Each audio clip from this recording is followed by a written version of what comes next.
अस्सलाम वालेकुम, welcome everyone. Hopefully आप सब ठीक होंगे, खैरियत से होंगे।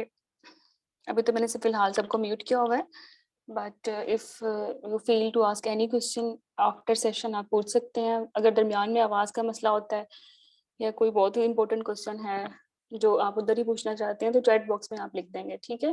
क्लियर? तो मुझे चैट बॉक्स में बस ओके लिख दें if you are listening me, और ऑडियो में कोई मसला नहीं है। पीपीटी नज़र आ रही है सबको?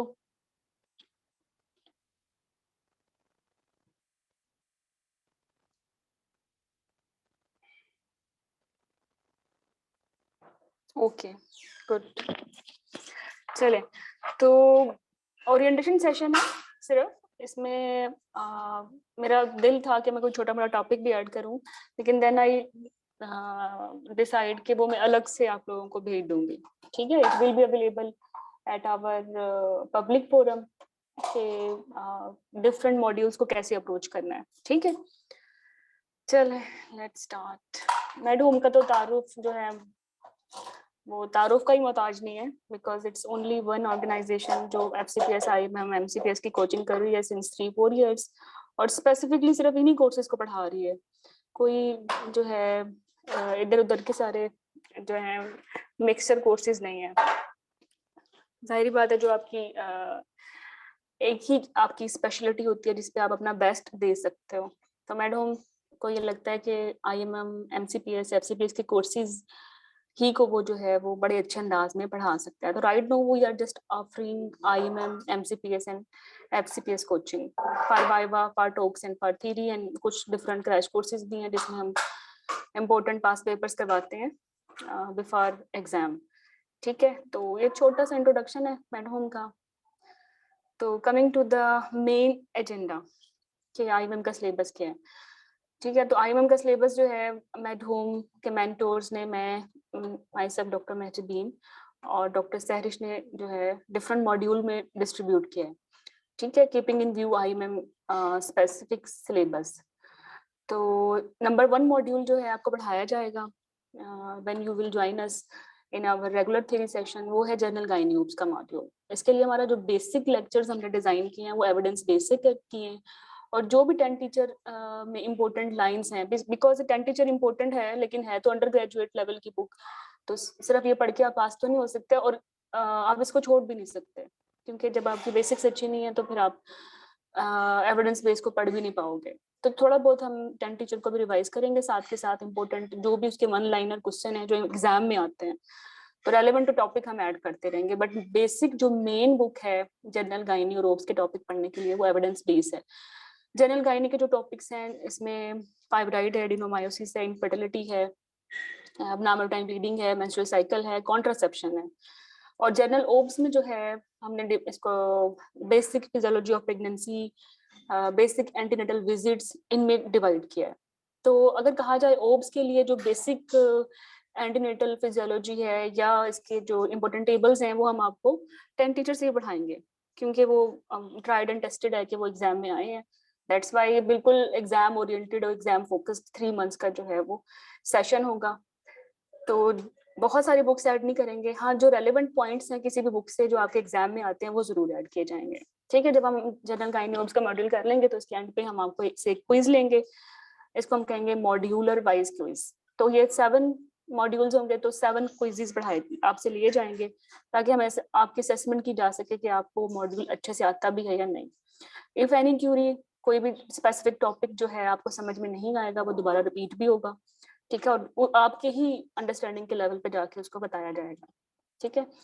दूसरा मॉड्यूल जो है वो एंटीनेटल है और लेबर है। लेबर तो जान है ना आईएमएम की, आपने अभी भी जो एग्जाम हुआ है देखा होगा कि लेबर और इन्फेक्शन से कोई 70% आपके क्वेश्चन भरे हुए थे। तो हमने भी लेबर को बहुत इम्फेसाइज किया है। इसका सैम्पल वीडियो में आप रिटर्न लेबर, प्रॉम और सर्कलाज को सुन भी चुके होंगे। मुझे नहीं आपने सुना तो फिर आप सुन लीजिएगा, और सेशन लेने के बाद आपको अंदाजा हो जाएगा वो लेक्चर सुन के तो कितना एग्जाम ओरिएंटेड है, कि 10 मिनट के अंदर आपको प्रीटम, लेबर, प्रॉम और सर्कलाज सारे समझ आ गए और आपको कोई पॉइंट मिस भी नहीं हुआ, और आपको वो 2-2 आवर, 3-3 आवर के लॉन्ग सेशन भी अटेंडिंग करने पड़े, सिर्फ 10 मिनट्स में आपका ये टॉपिक कवर हो गया। जब हम लेबर एंटीनेटल कर लेंगे तो उसके बाद आपसे फिर क्विज लेंगे, फिर आपको असेस करेंगे, ठीक है? इसी तरह इन्फेक्शन बहुत इंपॉर्टेंट है और IMM लेवल। इसमें जो मेन बुक्स है ना, है तो सारी मेन बुक्स एविडेंस बेस ही, आप ये देख रहे होंगे सामने मैंने लिखा भी हुआ है, लेकिन इसमें कुछ चीजें जो हैं डिस्पर्स हैं। इन्फेक्शन छोटे छोटे बिखरे पड़े हैं, 10 टीचर में भी, एविडेंस बेस में भी, ड्यू हर्स्ट में भी, और कुछ चीजें सिर्फ गाइडलाइन से मिलती हैं या कुछ चीजें हमें गूगल करनी पड़ती हैं। तो उसके लिए जो है एक समरी बुक है जो मैंने ही बनाई है, जो भी चीजें इंपॉर्टेंट थी एविडेंस बेस से, ड्यू हर्स्ट से, गाइडलाइन से, 10 टीचर से, वो मैंने इस समरी बुक में जो है ऐड कर दी है, ताकि आपको बहुत सारी बुक्स ना पढ़नी पड़े और एक ही बुक पढ़ के आपका ये जो मॉड्यूल है वो अच्छे से कवर हो जाए। इसमें PID, STDs और UTI, टॉर्च, एनॉमलीज और जो infection at the time of labour important है सारे, जैसे हेपेटाइटिस हो गया, हर्पीज हो गया, वो सब चीजें इसको मैंने मॉड्यूल के सेक्शन बना के ऐड कर दी है। ठीक है, तो इफ यू आर इंटरेस्टेड, आपको ये बुक भी प्रोवाइड की जा सकती है, होम डिलीवरी सर्विस भी अवेलेबल है और हर किसी भी मेडिकल बुक स्टोर पे अवेलेबल भी है। इनसाइड सीरीज के नाम से काफी बुक्स अवेलेबल हैं, तो इन्फेक्शन समरी बुक जो है एक जो है उनमें से एक बुक है। IMM के लिए सिर्फ जो इसका पार्ट इंपॉर्टेंट है वो इन्फेक्शन इंपॉर्टेंट है, क्योंकि जो ऑन्कोलॉजी है वो आपने फिर FCPS में पढ़नी होगी इतने डेडिकेटेड वे में, जितने डेडिकेटेड वे में मैंने लिखा है इसको। जो हमारा चौथा मॉड्यूल होगा वो होगा maternal medicine, diabetes, hypertension, anaemia, SLE, APLS, thyroid, whatever, जो भी जॉन्डिस, कार्डियक आते हैं, वो सारा हम इस मॉड्यूल में कवर करेंगे। हफ्ते के 1 वीक की एक्टिविटी होगी, इसमें सारी हमारी डिजीज कवर हो जाएंगी। मेन जो बुक है वो ड्यूवर्सिटी होगी। लेक्चर जो होंगे मेरे और डॉक्टर सहरिश के जो है आवाज में होंगे, वीडियो लेक्चर्स होंगे, कहीं कहीं आपको ऑडियो लेक्चर्स भी मिलेंगे, बट वो भी जो है बेसिकली टेक्स्ट बुक्स या गाइडलाइन से ही उनका रेफरेंस होगा, और हाईली एग्जाम ओरिएंटेड होंगे कि आपके एग्जाम में एक्चुअली कैसे आता है, और जहां जरूरी होगा आपको बताया जाएगा कि ये रिकॉल है, इस पे आपने ज्यादा जो है फोकस करना है या इस अंदाज से इसको पढ़ना है, पॉसिबल रिकॉल है। उसके बाद फिर क्विज हो जाएगा, फिर हम आपको फिटल मेडिसिन पढ़ाएंगे। फिटल मेडिसिन अगेन IMM के लेवल पे बहुत इंपॉर्टेंट है, जैसे हाइड्रोप्स हैं और hydrops, non immune, immune, anomalies, और मोस्ट इम्पोर्टेंट प्रीनेटल डायग्नोसिस, जिसमें कंबाइंड टेस्ट और ये CVS के मसले आपके चलते रहते हैं। उनको बहुत ही डेडिकेटेड वे में डॉक्टर सैरिश ने अपने लेक्चर्स इसके लिए डिजाइन किए हुए हैं, आपको मजा आएगा सुन के। और इसके बाद एक क्विज हो जाएगा, फिर आप असेस कर लेंगे कि आपको कितना अच्छा लगा है या कितना समझ आया। ऑन्कोलॉजी जरूर पढ़ेंगे क्योंकि बिनाइन कंडीशंस आती हैं IMM में, जैसे endometrial hyperplasia, cervical screening programmes, ठीक है, या बिनाइन ओवेरियन सिस्ट, या बिनाइन वल्वल कंडीशंस।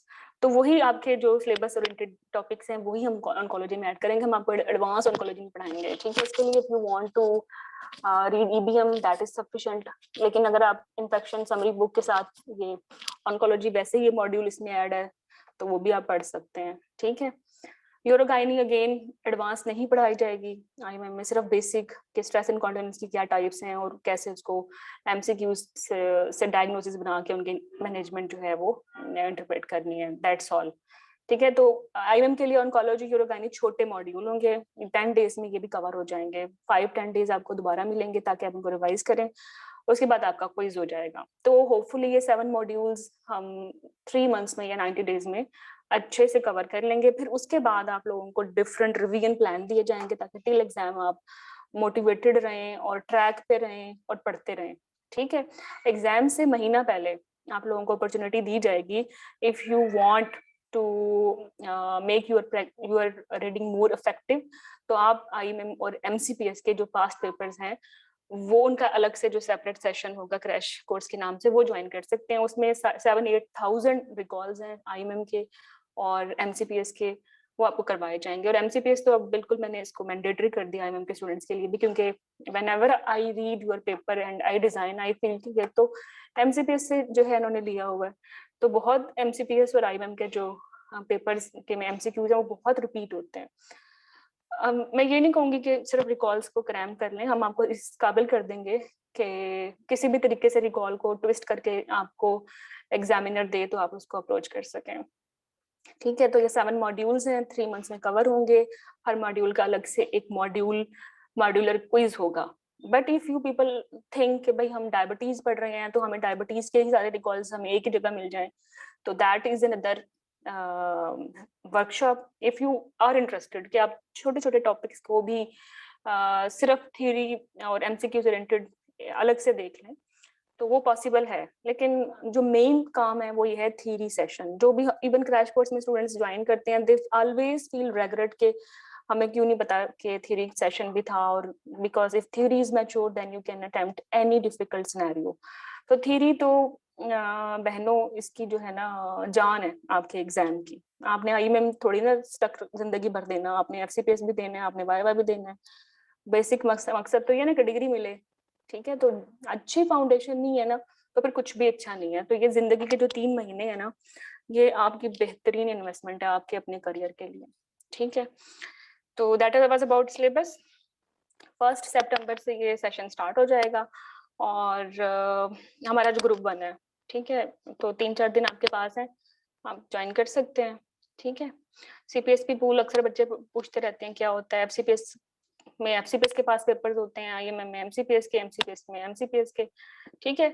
तो जो आईएमएम के स्टूडेंट्स हैं उनके लिए रिकमेंडेड है कि वो एमसीपीएस और आईएमएम का पूल जरूर करें, ठीक है। और जो एमसीपीएस के स्टूडेंट्स हैं वो तीनों भी पूल करते हैं, एफसीपीएस भी करते हैं, आईएमएम भी करते हैं, अपना भी करते हैं। और सिमिलरली जो एफसीपीएस के बच्चे हैं वो अपना भी करते हैं, आईएमएम भी करते हैं और एमसीपीएस के भी पास पेपर्स करते हैं। बिकॉज फॉर सीपीएसपी जो पेपर है वो मॉड्यूल में होता है, मतलब लेबर से कोई क्वेश्चन आएगा तो कभी उसमें उस पूल में से कोई क्वेश्चन आईएमएम के पेपर में फेंक देंगे, कोई एमसीपीएस के पेपर में फेंक देंगे, कोई जो है एफसीपीएस के पेपर में फेंक देंगे, वो फिर वो जो है रिवॉल्व होता रहेगा, ठीक है। तो इसलिए जो है अगर आप ये सारे पेपर्स कर लें तो आप 70-80% क्वेश्चन तो आपको लगेगा कि आप पहले देख चुके हो, लेकिन फिर भी जो इनकी ऑप्शंस हैं वो चेंज होती हैं। तो इसी वजह से सिर्फ रिकॉल को देख के आप पास नहीं होते, आप उसको इंटरप्रेट करके अंडरस्टैंड करके थ्योरी अच्छी मैच्योर करके ही उसको जो है पास कर सकते हो, ठीक है। तो सीपीएसपी का जो पूल है फॉर आईएमएम, इसमें हम एमसीपीएस के पेपर करना आपको रिकमेंड करते हैं और आईएमएम के पेपर करना रिकमेंड करते हैं। और आपके पास जो राइट नो अब चॉइस है वो यही है कि इनसाइट आईएमएम या इनसाइट एमसीपीएस का जो लेटेस्ट 3rd एडिशन है वो आप लें, उसी में ही लेटेस्ट जो है पेपर्स अवेलेबल हैं। और अबाउट की मैं ये कह दूं कि टाइपिंग एरर होती है हर जगह, तो कुरान पाक के अलावा कोई बुक ऐसी नहीं है जिसमें टाइपिंग एरर या कोई मसला ना हो। लेकिन मैं और सैरिश अवेलेबल होंगे, जहां भी किसी भी जो की में मिस प्रिंटिंग है, कोई मसला है, हम उसको करेक्ट कराएंगे। और that's why you will people join us later in crash course. तो हम आपको जो है ऑथेंटिक कीज देंगे एट आवर बेस्ट नॉलेज, ठीक है। अगर फिर भी कोई मसला होता है तो हमें कोई दिक्कत नहीं है, कोई शर्मिंदगी नहीं होती कि हम किसी भी फजूल चीज पे जो है ढीठ बन जाएं और आप लोगों को भी गलत कीज दें। We always revise our keys, ठीक है। ओके, तो गोल्डन टिप्स यही है कि अपने टेलीग्राम पे 7 मॉड्यूल्स आप भी बना लें, क्योंकि आप में से बहुत सारे बच्चे हैं जो हार्ड कॉपी यूज नहीं करते, वो बस सर्फिंग करते रहते हैं और डिजिटल रीडर हैं।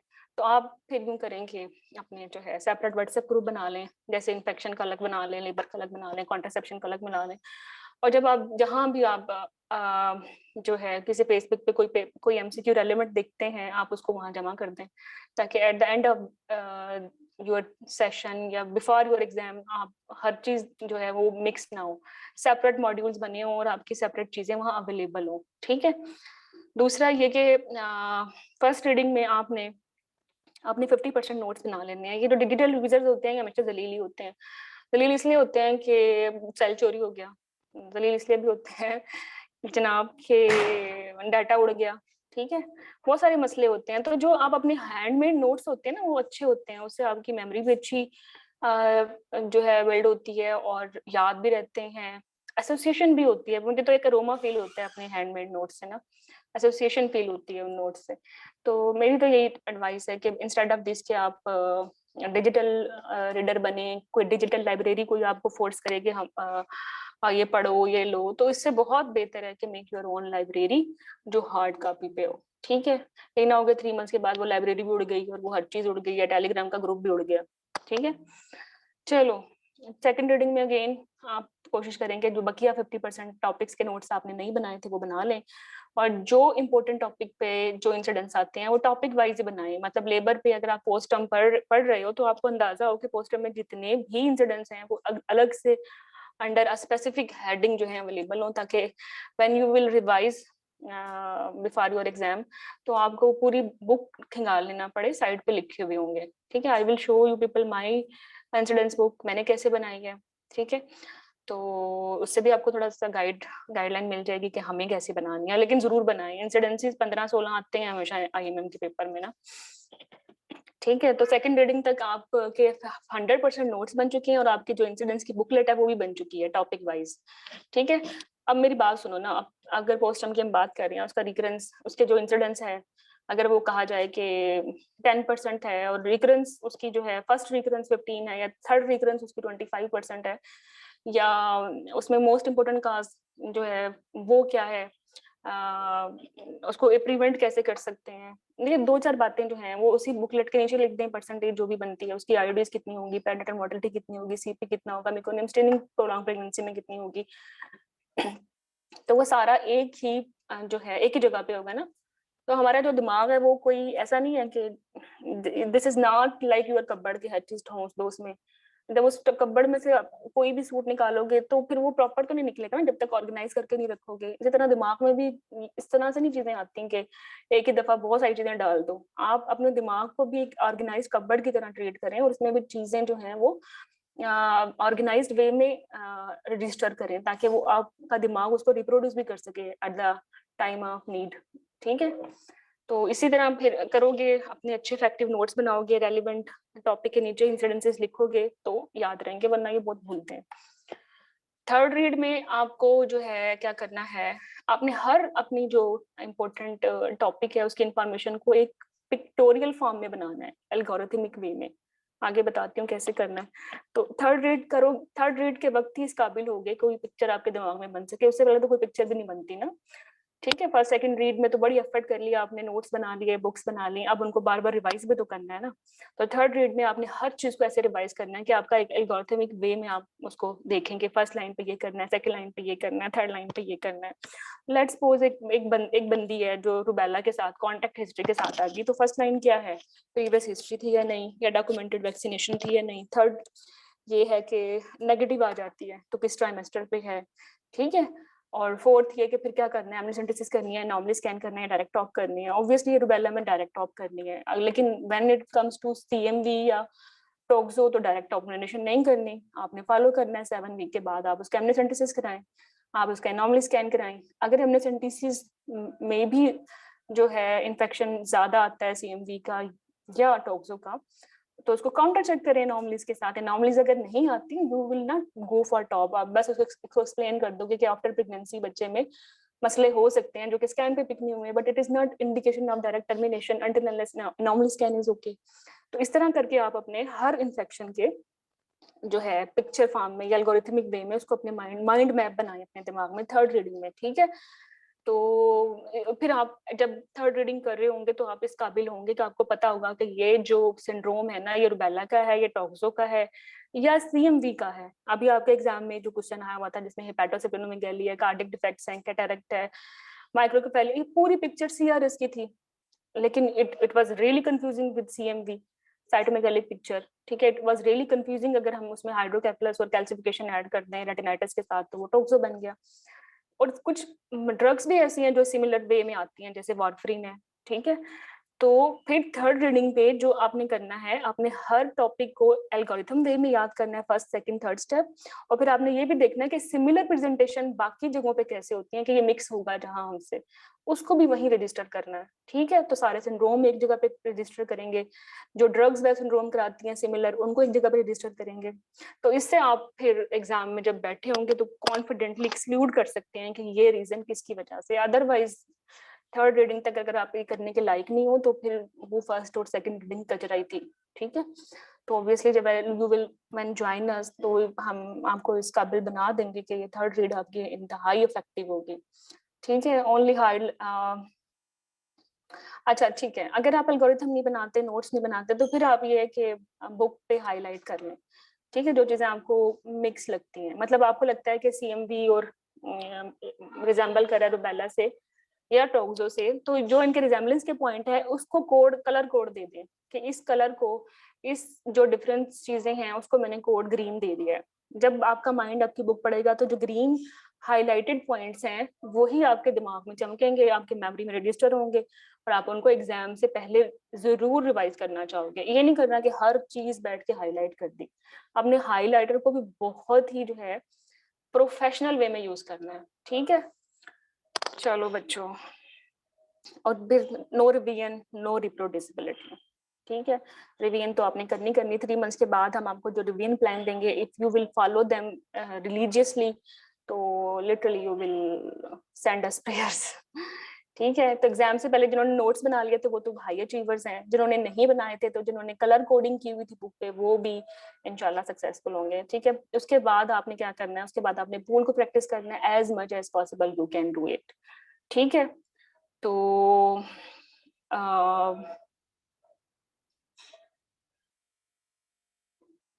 ठीक है, प्रैक्टिस पूल तभी कर सकते हो ना जब आपकी माइंड या आपका जो रीडिंग है वो बहुत अच्छी है, क्योंकि थियरी अच्छी नहीं है तो फिर पूल भी आप अच्छे से जो है इंटरप्रेट नहीं कर पाते। अच्छा, तीसरी जो मेरी टिप है ना आज की वो ये है कि if you have 6 months for your exam, अगर 6 महीने हैं आपके पास एग्जाम के, ठीक है, या आप आपके पास 1 साल है, तो आप जरूर अपना माइंड जो है वो क्लिनिकली शार्प करो। क्योंकि ये नहीं होता कि आईएमएम दे लिया और अगले 4 सालों में जो जिंदगी का मकसद है वो एफसीपीएस की थ्योरी पास कर ली, आपने तो पूरा एग्जाम पास करना है, you have to sit in viva as well. तो वो वाइवा के लिए तो आफ्टर पासिंग थ्योरी आपके पास 2-3 महीने बचेंगे। एक एग्जाम के लिए 4 साल दे रहे हो, एक एग्जाम को 3 महीने दे रहे हो। यही वजह है कि थ्योरी तो पास हो जाती है और वाइवा कभी पास नहीं होता। 99% बच्चे जो हैं वो फेल हो जाते हैं। 1% या 2% सक्सेस रेट है फर्स्ट गो में वाइवा पास करने का। ठीक है, और फिर अगर 2 वाइवा अटेम्प्ट गई तो फिर दोबारा थ्योरी देने बैठ जाते हो। तो आपने एक अच्छा जो कैंडिडेट होता है वो अपना पूरा सफर अपने जहन में रखता है, सफर के कुछ हिस्सों को जहन में नहीं रखता कि मैंने आईएमएम कर लिया तो बस जान छूट गई, एफसीपीएस कर लिया। आपका तो पूरा सफर जहन में है। मंजिल तो ये है ना कि कंसल्टेंट बन जाओ, डिग्री हाथ में आ जाए। तो दिस इज हाई टाइम, ये जो 1 महीना या 6 महीने आपकी जिंदगी के हैं, दिस इज हाई टाइम अपना अच्छा डिसीजन आज ही लें। ठीक है, तो बेसिक वाइवा सेशन के लिए मेड होम 1 सितंबर से 20 डेज की जो है वो एक इंटेंस एक्टिविटी करा रहा है, जिससे आपकी theory, patient communication, different presentation के डायग्नोसिस, उनके डीडीज, ये चीजें मैच्योर होंगी।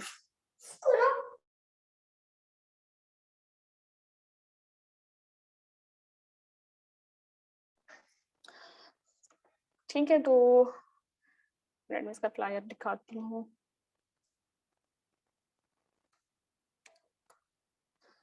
तो if you are really very dedicated student, high achiever हो, तो फिर ये बेसिक ऑफ वाइवा सेशन जो है ये आप ही के लिए है।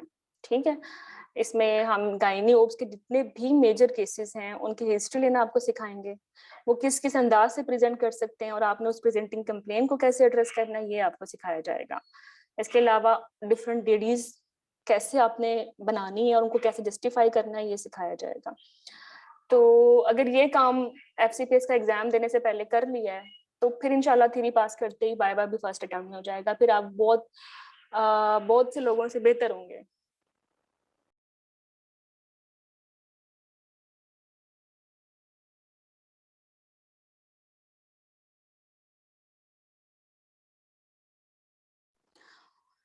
तो इंशाल्लाह see you in basics of viva then.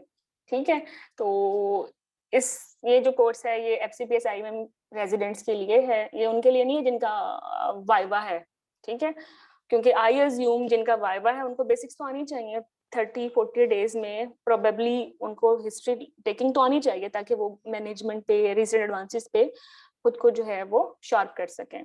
ठीक है, तो ये जो काम है ना ये आपको अपना थ्योरी एग्जाम देने से पहले आना चाहिए। थ्योरी नहीं दी है, दे दी है और वेट कर रहे हो एग्जाम का, ये वाला काम आपका हो जाना चाहिए ताकि आप उसी गो में अपना वाइवा पास कर सकें। और एक इम्पोर्टेंट बात ये कि जो सीपीएसपी के क्वेश्चंस हैं दे आर क्लिनिकल, वो ऐसा नहीं होता कि वो कोई एमसीक्यूज होते हैं, वो पेशेंट ही होते हैं। ठीक है, जैसे पेशेंट मैथ्स के साथ आया है तो आपने खुद ही बताना है कि मैथ्स मेलिग्नेंट है या बिनाइन है और उसके खुद से इन्वेस्टिगेशन चूज करनी है। तो ये काम तो आप तभी करोगे ना जब आपकी क्लिनिकल सेंस इमेच्योर है। तो ये 20 डेज की जो एक्टिविटी है ये आपको क्लिनिकली इतना मैच्योर कर देगी कि जो एमसीक्यूज में जो भी क्लिनिकल बातें हैं जो आपके उसके उसका बज़वर्ड बना रही हैं, इसके बेस पे आप की चूज कर सकते हो, तो definitely you will be confident to choose that key. ठीक है, ओके। मतलब अभी कुछ दिनों पहले मैं एक एमसीक्यू पढ़ रही थी आपके फेसबुक फोरम पे, उसमें ये था कि पेशेंट पेन के साथ आई है और उसको मैस है और मैस स्कैन पे सिस्टिक अपीयरेंस के साथ है और फर्म है, नीचे लिखा हुआ जनाब एडिनो और fibroid. Majority 90% even FCPS candidates were saying कि एडिनोमायोसिस है क्योंकि स्कैन पे तो स्पेसिस नजर आ रही हैं, उसका जो डीडी है वो ऑब्वियसली फाइब्राइड हो सकता है बट स्पेसिस है। अब मेरी बात सुनिए, रेड डिजनरेशन में क्या आपको स्पेसिस नजर नहीं आएंगी? स्नोस्टोमा पेरेंट्स स्पेसिस ही होती है, नजर आएंगी, शार्प पेन भी आएगा, और फर्म होना तो क्लासिकल है फॉर फाइब्राइड। ठीक है, कहीं फर्म होगा कहीं सिस्टिक होगा। तो जब आपके पास इतनी इंपॉर्टेंट और क्लासिकल प्रेजेंटेशन मौजूद है, फाइब्राइड चूज करें, why you are choosing adenomyosis? तो ये क्लिनिकल क्वेश्चन है, ये क्लिनिकल क्वेश्चन कौन अच्छा कर सकता है? जो क्लिनिकली शार्प है। ठीक है, तो ये बेसिक्स ऑफ वाइवा जो है, ये आप के जो क्लिनिकल क्वेश्चन, जो टिपिकल क्लिनिकल क्वेश्चंस हैं जो 10 बार आते हैं एग्जाम में, आप आराम से उनको सॉल्व कर सकते हो। और इसके अलावा एडिशनल एडवांटेज ये है कि जैसे ही थ्योरी पास होगी तो वाइवा भी उसी अटेम्प्ट में इंशाल्लाह पास हो जाएगा। तो इंशाल्लाह 1 सितंबर से फिर आप मिलते हैं हम बेसिक वाइवा सेशन में। ओके, तो हम थे जनाब इधर कि हमें कैसे अपने आप को क्लिनिकली स्मार्ट बनाना है। तो हमने बना लिया 20 डेज में हम क्लिनिकली भी स्मार्ट हो गए, हमने अपनी 3-4 रीडिंग भी इतनी हाईली इफेक्टिव कर दी है। तो हमने पास क्रैश कोर्स भी हमने कर लिया है, पास पेपर भी सॉल्व कर लिए हैं। अगर आप इस इधर पहुंच गए हो तो मैं आपको कहते हैं ना रिटर्न एफिडेविट दे सकती हूँ कि यू आर पास कैंडिडेट। और आप सिर्फ आईएमएम के पास कैंडिडेट नहीं हो, आप एमसीपीएस के भी पास कैंडिडेट हो, और आप अपने वाइवा टॉक्स के भी उसी अटेम्प्ट में पास कैंडिडेट हो जिस बच्चे ने इतनी एफर्ट कर ली है और इन सारी गोल्डन टिप्स को जो है फॉलो किया है। और ऑब्वियसली मेरे जितने भी स्टूडेंट्स हैं आप उनके फीडबैक या टेस्टिमोनियल्स देख लें, 300+ who have done their viva along with me, उनका सुन लें, या 1000+ आईएमएम एमसीपीएस के कैंडिडेट्स हैं जो थ्योरी कर चुके हैं, उनको सुन लें। तो दे विल से कि हमने बस ये टिप्स ही फॉलो की थी और it will make your day इंशाल्लाह, मेक योर लाइफ इंशाल्लाह।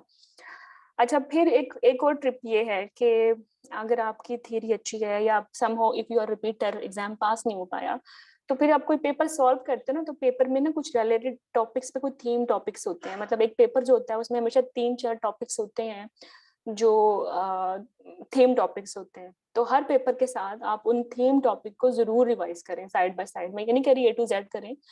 अगर आपके टॉपिक आपके उस पेपर में लेट्स सपोज उन्होंने बार्थलिन या विन का बार बार पूछ लिया है, 2-4 टॉपिक्स आ गए हैं, तो आप बस बार्थलिन की मैनेजमेंट कैसे करनी है, first line incision drainage अगर सिम्टोमेटिक है, सिस्ट है, एफसी, सेकंड या बेस्ट मार्जिपलाइजेशन, उसको फिंगर टिप्स पे एक दफा रिवाइज कर लें। तो इस तरह अगर ये आप अपने पेपर ही पढ़ना चाहते हो तो पेपर के साथ भी आप अपने जो थीम टॉपिक्स हैं उनको पढ़ सकते हो अच्छे से इन अ स्मार्ट वे। ठीक है, तो हर किस्म के कैंडिडेट के लिए मैंने हर किस्म की टिप्स बताई हैं। डिजिटल यूजर्स के लिए भी, जो नोट्स बनाते हैं उनके लिए भी, जो बुक से हाईलाइट करके याद करते हैं उन्होंने हाईलाइट कैसे करना है। ठीक है, जो रीड कर चुके हैं फिर उन्होंने एल्गोरिथम कैसे सेट करने हैं। एग्जाम में यही होता है, फर्स्ट लाइन बता दो, बेस्ट बता दो, थर्ड लाइन बता दो, यही चल रहा होता है ना। जब आपने एल्गोरिथम याद किए हुए हैं कि ये इस प्रेजेंटेशन के साथ आई है, फर्स्ट लाइन ये है, सेकंड लाइन ये है, थर्ड लाइन ये है, तो ये पिक्चर फॉर्म में आपके माइंड मैप बन गया, तो you can easily and very quickly reproduce in exam. ठीक है, तो इसके बाद जनाब आप चाहें तो साइड के साथ के साथ अपनी ये फाइल्स बना लें। ठीक है, लाइक अगर मैं इस फाइल का नाम दूं कि ये जर्नल गाइनी ऊब्स की फाइल है, तो जितने भी इसके नोट्स हैं या इम्पोर्टेंट टॉपिक पे जो आपने पॉइंट्स बनाए हैं, तो आप चाहें तो इस तरह डिफरेंट फाइल्स उसकी अरेंज कर लें। ठीक है, एग्जाम से पहले कोई भी पेपर निकाल के जो आपको बार बार मिस होता है, आप अपने रिवीजन वॉल सेट कर लें ताकि आते जाते आपके दिमाग में रहे। लेट्स सपोज आपने टॉर्च याद किया, अब एग्जाम नजदीक है, 1 महीना हो गया, तो इस बॉक्स में से टॉर्च की जो आपने सिमिलर कंडीशन जो एक जैसी होती हैं और जो डिफरेंट होती हैं जिसकी बेस पे आपने पिक करना है, वो वाला जो है आपका फोल्डर, उसमें से जो वो पेज है वो निकाल के वाल पे चिपका दें, आते जाते याद करें, याद रह जाएगा। ठीक है, लेट्स सपोज आपने याद किया कि हाइड्रोकेफलस प्रेजेंट करता है HIC से, हाइड्रोकेफलस इंट्रासेरेब्रल कैल्सिफिकेशन और रेटिनाइटिस से। ठीक है, HIC ये आपका निमोनिक था, we will give you various mnemonic as well, ठीक है। तो दूसरा ये चीज पे आपसे बड़ी जो है ये आपको तंग करेगी CMV के साथ। CMV में भी कैल्सिफिकेशन है, रेटिनाइटिस और माइक्रोकेफेली है, ठीक है। लेकिन उसमें जो है CMV में जो है उसका पैटर्न डिफरेंट है, एक जगह पे डिफ्यूज है, एक जगह पे जो है बिखरी हुई है सारी बेलम में। तो बिखरी हुई किस में है और डिफ्यूज किस में है, उस चीज को वहां से उसको पिक करें। Most common cause of mental retardation toxonic CMV है, मोस्ट कॉमन इन्फेक्शन कौन सा है, CMV है। तो पिक्चर में अगर चीजें एक जैसी निकल भी आए तो because CMV is most common, choose CMV, ठीक है। तो इस तरह की चीजें आप जो पिकी पॉइंट्स हैं आप उनके लिए रिवीजन वाल बना सकते हैं जो बार बार मिक्स होती हैं। आप अपने फोल्डर बना सकते हैं, आप अपनी फाइल्स बना सकते हैं। और मैं तो ये कहूंगी कि मींस अपनी फाइल्स बना लें। ये आपके पास जो IMM का टाइम है ना, इसी पे आपकी अगर फाइल्स फोल्डर बन गए हैं तो ये आपको बहुत जो है देर तक आपके काम आने वाले हैं। मीन्स डायबिटीज की एक फाइल बना लें, जो मेजर केसेस हैं उनकी फाइल बना लें, ठीक है।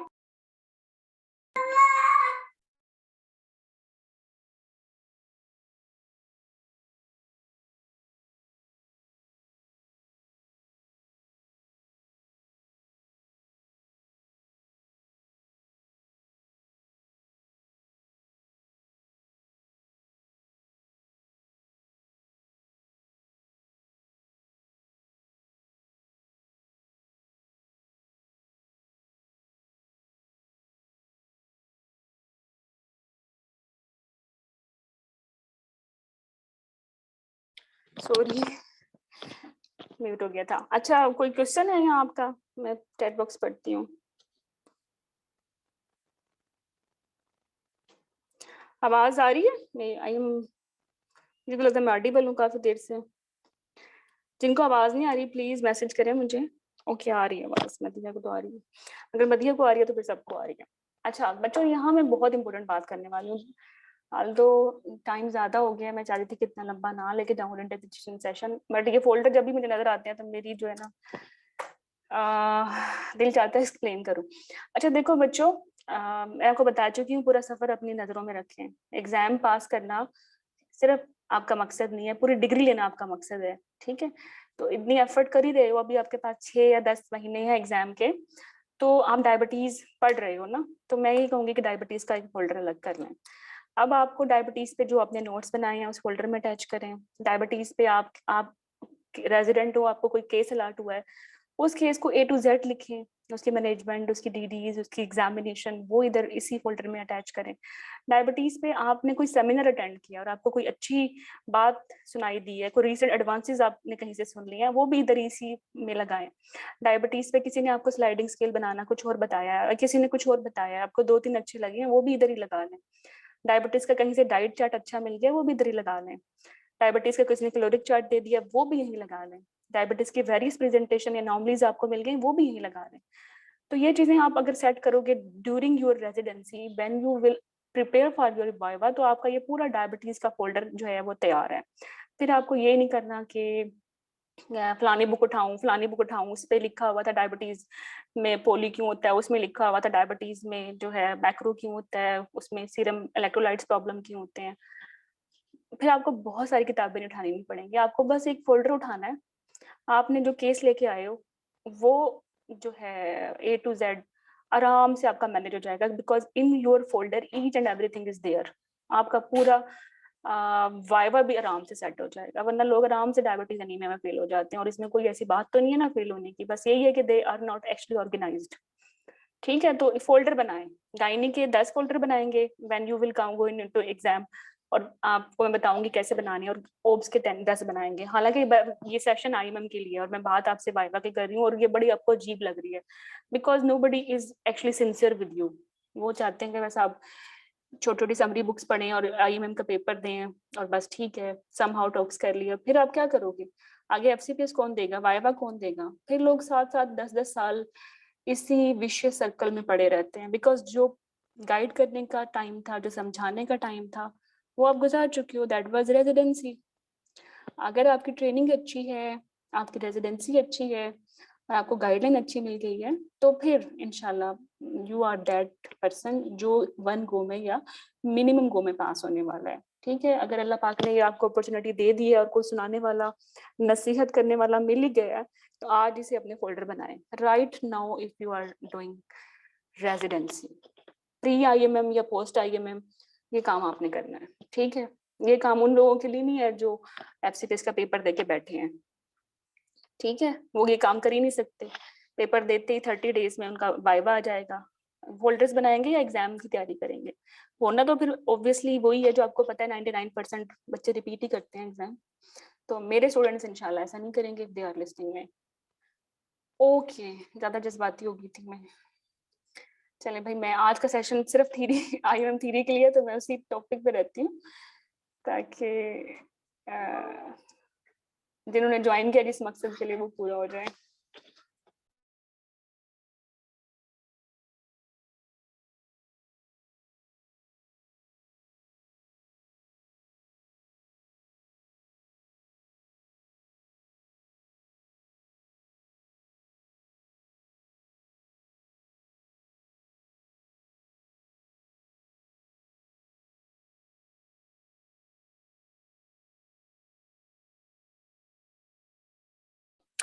ओके, तो ठीक है, अपनी रिवीजन वॉल्स कैसे बनानी है? अच्छा, हाईलाइट करने का मैंने बोला था आपको ना कैसे करना है। आप वो कैंडिडेट हो जिसके पास टाइम कम है, जो 2-3 जॉब भी कर रहा है, ठीक है, तो फिर आप नोट्स नहीं बना सकते। तो फिर आप ये करें कि जो मोस्ट इम्पोर्टेंट पॉइंट्स है ना, उनको आप जो आप चाहते हैं कि एग्जाम से पहले ये मैं देखूंगी वरना मैं ये मुझे याद नहीं रहेगा, उसको इसका पिंक से कर लें। प्लीज लाइट मार्कर यूज करें, हाइलाइटर। वो जो बच्चे वो बहुत डार्क यूज करते हैं, वो नजर तो कुछ नहीं आता, दिमाग में दर्द ही रहता है। लाइट यूज करें। तो फिर एग्जाम से पहले जिसने आपने सोचा कि मैंने सारे रेड करने हैं, एक दिन पहले मैंने सारे अपनी गायनी के रेड हाइलाइटर वाले जो पॉइंट्स है वो जरूर याद करने हैं, तो वो आराम से नजर आ जाएंगे ना बुक पे। पूरी बुक तो नहीं रिवाइज कर सकते एक दिन पहले। ठीक है, तो जो आपको लगता था ये चीजें आपस में मिक्स होती हैं, कुछ वेरियस प्रेजेंटेशंस हैं या ड्रग्स हैं या इंसिडेंसेस हैं जो मिक्स होते हैं, तो उनको आप उनको कलर कोड येलो दे सकते हैं। This is your own understanding, जो भी कलर आपको पसंद है। तो एग्जाम से पहले जो बुक पे हाईलाइटेड चीजें हैं वो आपने मिस नहीं करनी। ठीक है, लेट्स सपोज 10 दिन एग्जाम के रह गए हैं, आपने सोचा 3 दिन गायनी रिवाइज करूंगा, 3 दिन मैंने ओब्स रिवाइज करनी है और 3 दिन में मैंने दोबारा से सब कुछ रिवाइज करना है। तो आपने क्या करना है, जो 3 दिन गायनी के आपने सारे रिवाइज करने हैं, जो 3 दिन आपको मिले हैं, तो इसमें पिंक, येलो, ब्लू सारा कुछ रिवाइज करना है। ठीक है, क्योंकि आपने इनको हाईलाइट किया, आपके नजदीक इंपॉर्टेंट बातें थी। ऑब्वियसली आई विल अज्यूम पूरी बुक हाईलाइट नहीं की। अगर इसी तरह 1 2 3 4 5 लाइनें ही पूरी पेज पे हाईलाइट होंगी तो वो लॉजिकली आप उनको रीड कर सकते हो 3 दिन में, वरना पूरी बुक आप रीड नहीं कर सकते पेज टू पेज। और पूरी बुक रीड करने का फायदा भी नहीं है, क्योंकि वो बहुत सारी चीजें तो आपको वैसे ही आती है ना, जो चीजें मिक्स होती हैं वही हाईलाइट की हुई है। ठीक है, अब आपने 3 दिन में ये काम कर लिया ओब्स का और 3 दिन में गायनी का। अब लास्ट के जो 3 दिन बने मिले हैं, आपने दोबारा रिवीजन करनी है। फिर आप ये 4 लाइनें भी हर पेज की रिवाइज करने वाले नहीं हो, मिक्स हो जाएंगे या टाइम नहीं मिलेगा, या आप लॉजिकली कर ही नहीं सकते इतनी 200-300 बुक्स रिवाइज। तो फिर आपने क्या करना है, आपने जो कलर कोड दिया हुआ था रेड, ये बहुत इंपॉर्टेंट है, इसको तो मैंने जरूर रिवाइज करना है 2 दिन पहले एग्जाम से। तो फिर बस पेज खोलें और जो पिंक हाईलाइटेड है सेंटेंस उसको रिवाइज किया, आप पेज उलट लें। इस तरह करने से आप जो है लेट्स सपोज गायनी का पूरा पोर्शन एक दिन में रिवाइज करने के लायक हो सकते हो लॉजिकली, और गायनी और इसी तरह ऑप्स का एक पोर्शन जो है रिवाइज करने के काबिल हो सकते हो लॉजिकली। ठीक है, और आपके इंपॉर्टेंट पॉइंट्स भी मिस नहीं हुए, और आपने कोई भी चीज एग्जाम से हफ्ता पहले अगर पढ़ ली है तो वो लाइकली आप एग्जाम में भूलने वाले भी नहीं हो। ठीक है, तो ये तरीका है, आप इसको हाईलाइट कर सकते हैं, फोल्डर बना सकते हैं, फाइल्स बना सकते हैं, various tips whatever suits you. ठीक है, अच्छा, सिमिलर इंसिडेंसेस भी होते हैं। बहुत सारी कंडीशंस ऐसी हैं जिनका इंसिडेंस 1% है, तो 1% के साथ वो सारी कंडीशंस याद कर लें। इस तरह दिमाग में आराम से ऑर्गेनाइज हो जाएंगी चीजें। ठीक है, जैसे आपने सिमिलर प्रेजेंटेशन में वेरियस सिंड्रोम और ड्रग की टेट्राजेनिसिटी एक ही जगह पे लिख ली थी, ताकि आप उनको डिफरेंस, उनकी सिमिलरिटीज उसको आइडेंटिफाई कर लें, एग्जाम में मिक्स ना हो। इसी तरह प्रेजेंटेशंस को भी कर सकते हैं, राइट।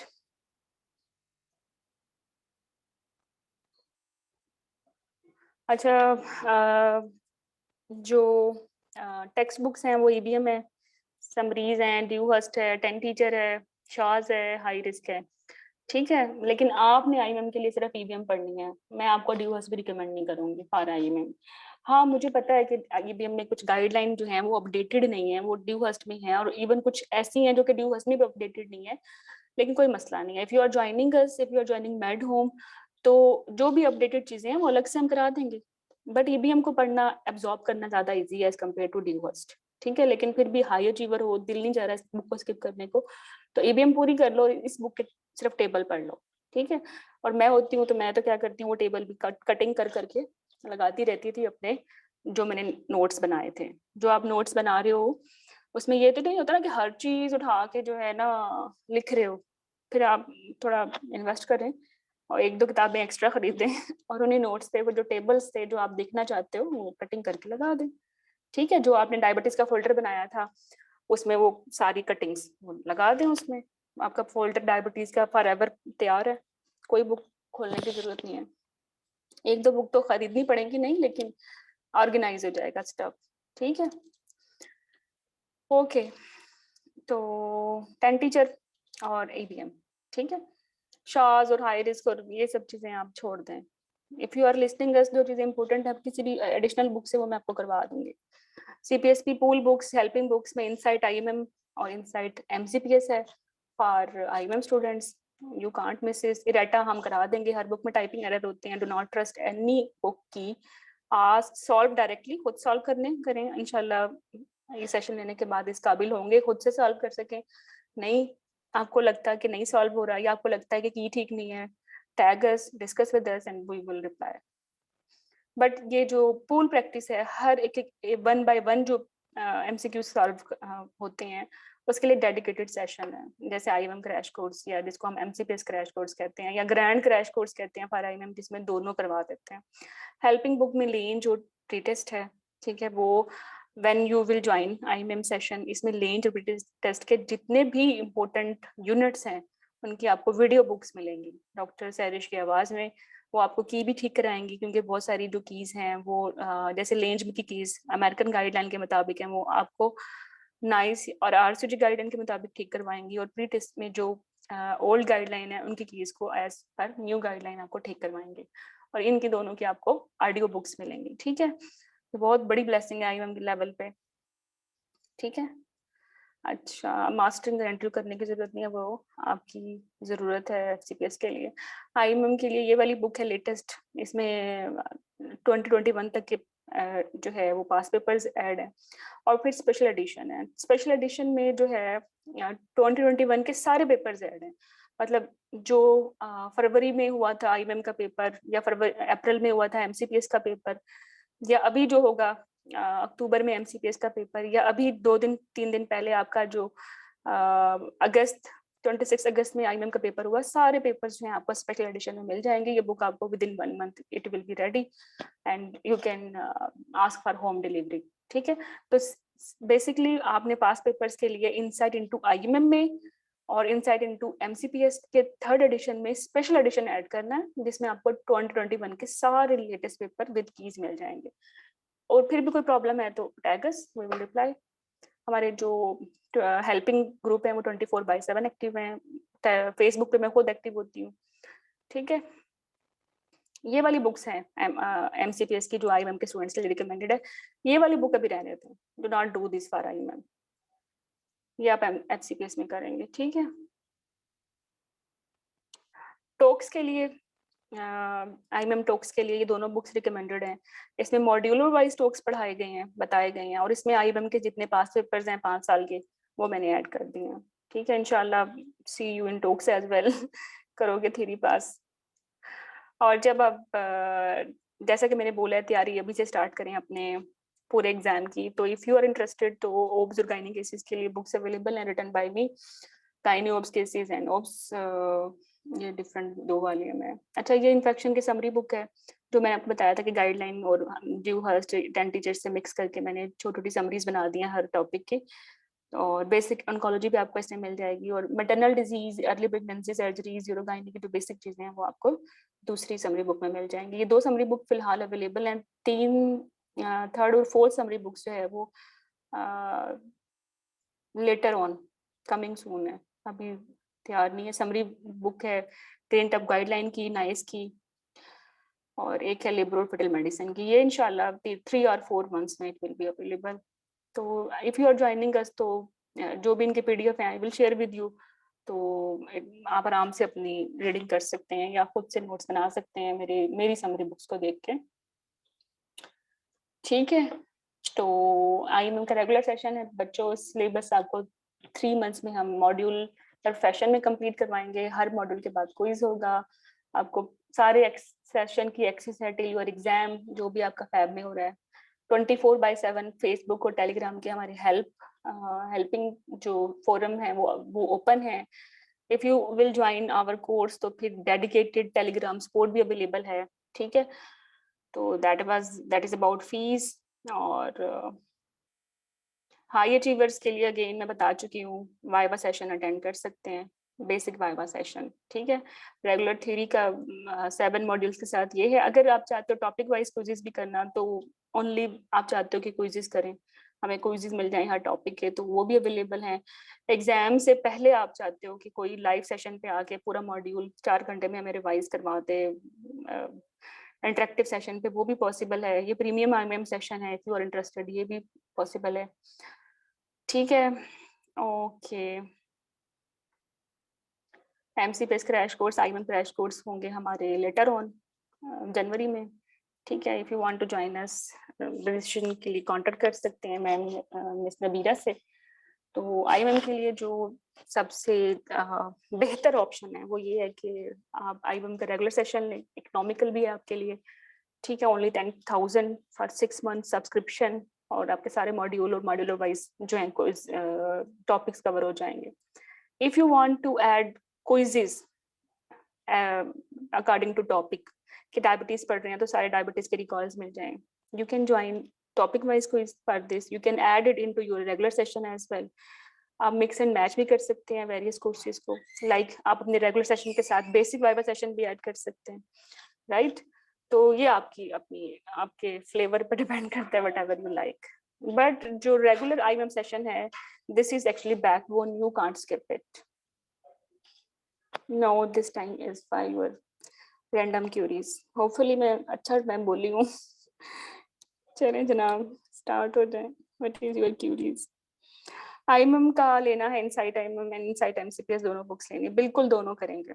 ये जो अभी रिसेंट पेपर हुआ है उसको पढ़ के मुझे अंदाजा हुआ है जिन्होंने इनसाइट एमसीपीएस को स्किप किया है वो काफी नुकसान में रहे हैं। आईएमएम के साथ एमसीपीएस जरूर करें। दोनों जो प्रोग्राम्स हैं वो 2 years के हैं, दोनों का सिलेबस भी एक जैसा है, मोर और लेस, तो दोनों पेपर्स कर लें तो बेहतर है। जनरल गायनी का मैं क्या दोबारा बताऊं बलोच, मुझे समझ नहीं आई। तुम लोगों के गले बंद हैं क्या?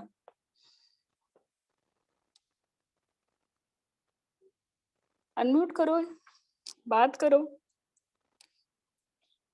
मदीहा, शमा।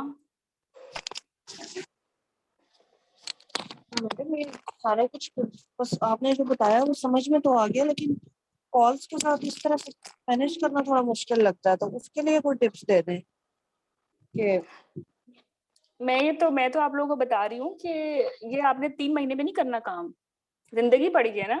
अभी तो जी आईएमएम के लिए तैयारी कर रहे हो तो लाइकली 2 साल पड़े हुए हैं, तो 2 साल में आपने कैसे पढ़ना है कि भाई आपका एफसीपीएस एक दफा में खत्म हो जाए। ये ना हो कि थ्योरी 3 दफा हो रही है, वो पास करके 3 दफा वाइवा हो रहा है, फिर रिपीट कर रहे हो। ये मत करो। अगर पैसा खर्च कर ही रहे हो तो अपने करियर पे करो और अच्छी इन्वेस्टमेंट करो। और टाइम जो है ना वो सबसे बड़ी इन्वेस्टमेंट है। ये टाइम चला गया ट्रेनिंग का, ये दोबारा नहीं आएगा।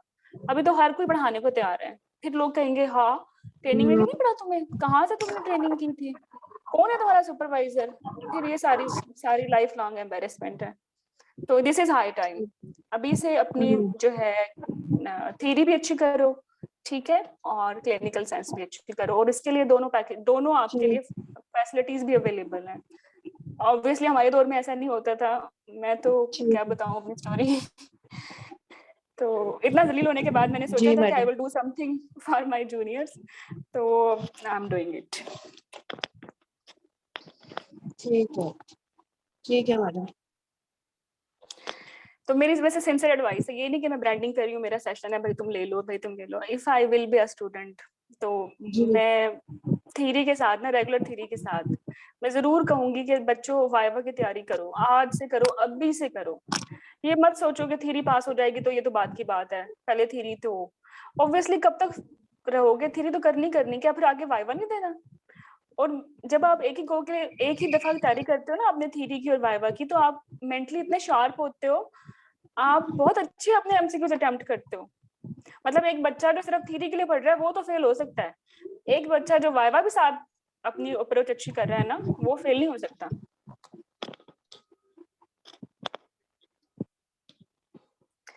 ठीक है, तो बेसिक वाइवा सेशन स्टार्ट हो रहा है 1 सितंबर से। 20 डेज का सिर्फ कोर्स है, इसमें सिर्फ आपको हिस्ट्री का बताएंगे, कौन सा हम आपको मैनेजमेंट और रिसेंट एडवांसेस का बता रहे हैं। हम तो बस यही बताएंगे कि भाई अभी ट्रेनिंग के दिन चल रहे हैं तो इनको बेस्ट यूज कर लो, और कैसे करना है वो कर लो।